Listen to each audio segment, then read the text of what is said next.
Hello, fabulous TAs. To feel better about your job, you have to move beyond blaming your job for the way you feel about it. I'm not saying you are wrong to blame it, I'm saying it's a waste of time.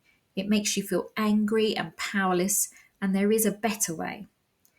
If you're at all familiar with the concept of focusing on your response to difficulty at work, rather than trying to change the people or things that create the difficulty, this video will give you a crucial piece of information that will help you to reduce any anxiety or frustration you have about the stuff that goes on at work. But before I begin, I want to say that this video is not for you if you are currently being bullied by another member of staff or feel so bad about your job you are seriously thinking of leaving. Both of those things need addressing before any of what I'm going to talk about in this video will be of any use to you. This video will be helpful to you if you want to be in your role, but you go into work feeling overwhelmed by the sheer volume of to-dos, you're worried about what others think about you, fearful of critical feedback, scared you're going to be found out, concerned you won't be able to handle tricky behaviour, and panicked about making mistakes. The list goes on and on. So here's the thing. You feel all of what I've just listed, but you also work with colleagues who, on the whole, enjoy their job and don't feel any of those things. So how can it be? How can your experience of working in the same place be so different? Well, if you're new to TAing, lack of experience will come into it, but even then, it's not the whole story. There's really only one reason why you struggle and others don't. And it all comes down to mental resilience and what you tell yourself in the different situations you find yourself in at work.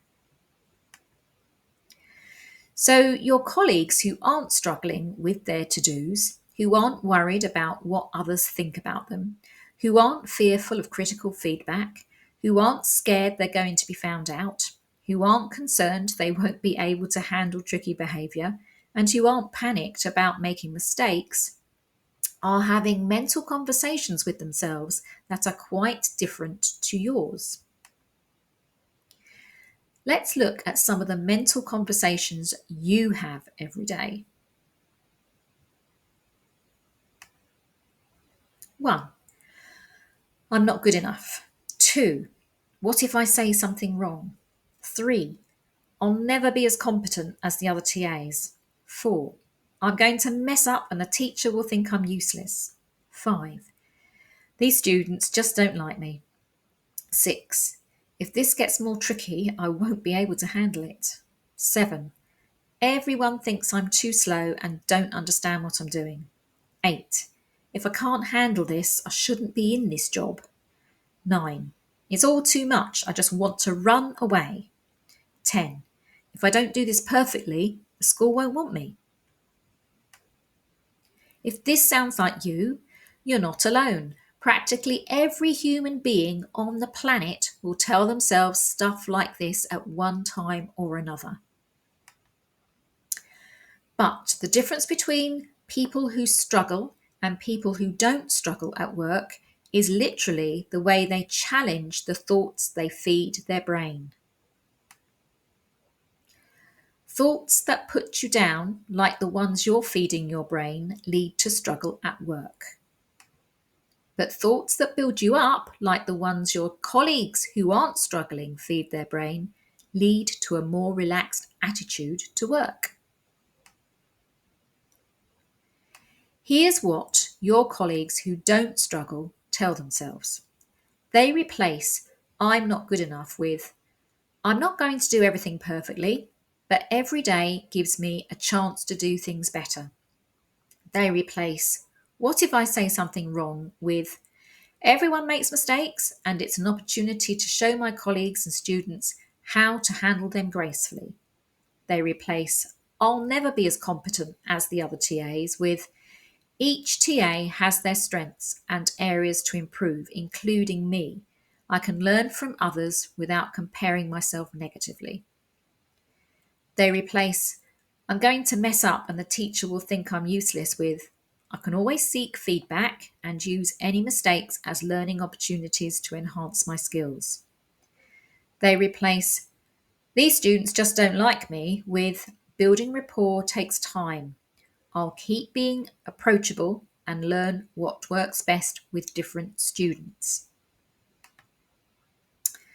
They replace if this gets more tricky, I won't be able to handle it with tricky situations are tough, but they're also chances to grow. I can handle a lot more than I often think. They replace everyone thinks I'm too slow and don't understand what I'm doing with I'm still learning and it's okay to take my time to ensure quality in my work. Speed will come with experience.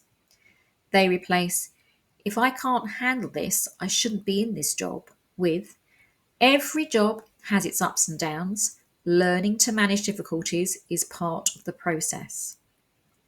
They replace it's all too much, I just want to run away with feeling overwhelmed is a sign I need to pause and perhaps ask for help or prioritise my tasks better. And they replace if I don't do this perfectly, the school won't want me with aiming for excellence is good, but perfection isn't necessary. Doing what is currently my best is okay.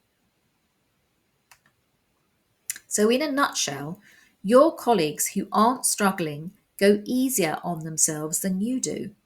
They don't beat themselves up like you do. They don't expect themselves to be perfect like you do, and they take critical feedback the way it's meant to be taken to help them to improve. And consequently, because they aren't beating themselves up, work isn't such a struggle. There's no doubt that the TA role is a tough one, but many people are in jobs that are tough. And you most definitely deserve to be paid more, as do many others whose jobs pay a pittance. But being a TA does have its rewards. So if you are a TA who wants to remain a TA, it's just that you wished you struggled less with the demands of the job, then watch this video again to see if you can replace any of your down-putting thoughts with some thoughts that build you up. Listen, how likely is it that you'll be able to change the people and things around you in school that cause you stress? I expect you've tried that and failed, which is why you're in this vicious circle of struggle and anxiety. There's lots of research to show that people who choose to change the way they respond to a challenge, rather than trying to change the challenge itself, are more relaxed in their everyday lives. This is because they aren't struggling to change the people and the things around them. They are changing their response to the people and things around them to one that doesn't feel like they're hitting their head against a brick wall all the time. It's virtually impossible to change somebody else's mind on things, to change their ways. It takes a lot of time and energy if you're going to do that, and you're much better off changing your response to them. So if you can see some sense in what I'm saying and you'd like to know more about how to build your mental resilience so that you struggle less, let me know in the comments and I'll create more videos like this one. And in the meantime, go back through this one and see which of those down-putting thoughts that you have can be replaced by thoughts that build you up. I hope this video has helped. Remember to tell me in the comments if you'd like more videos on mental resilience. Thank you so much for watching.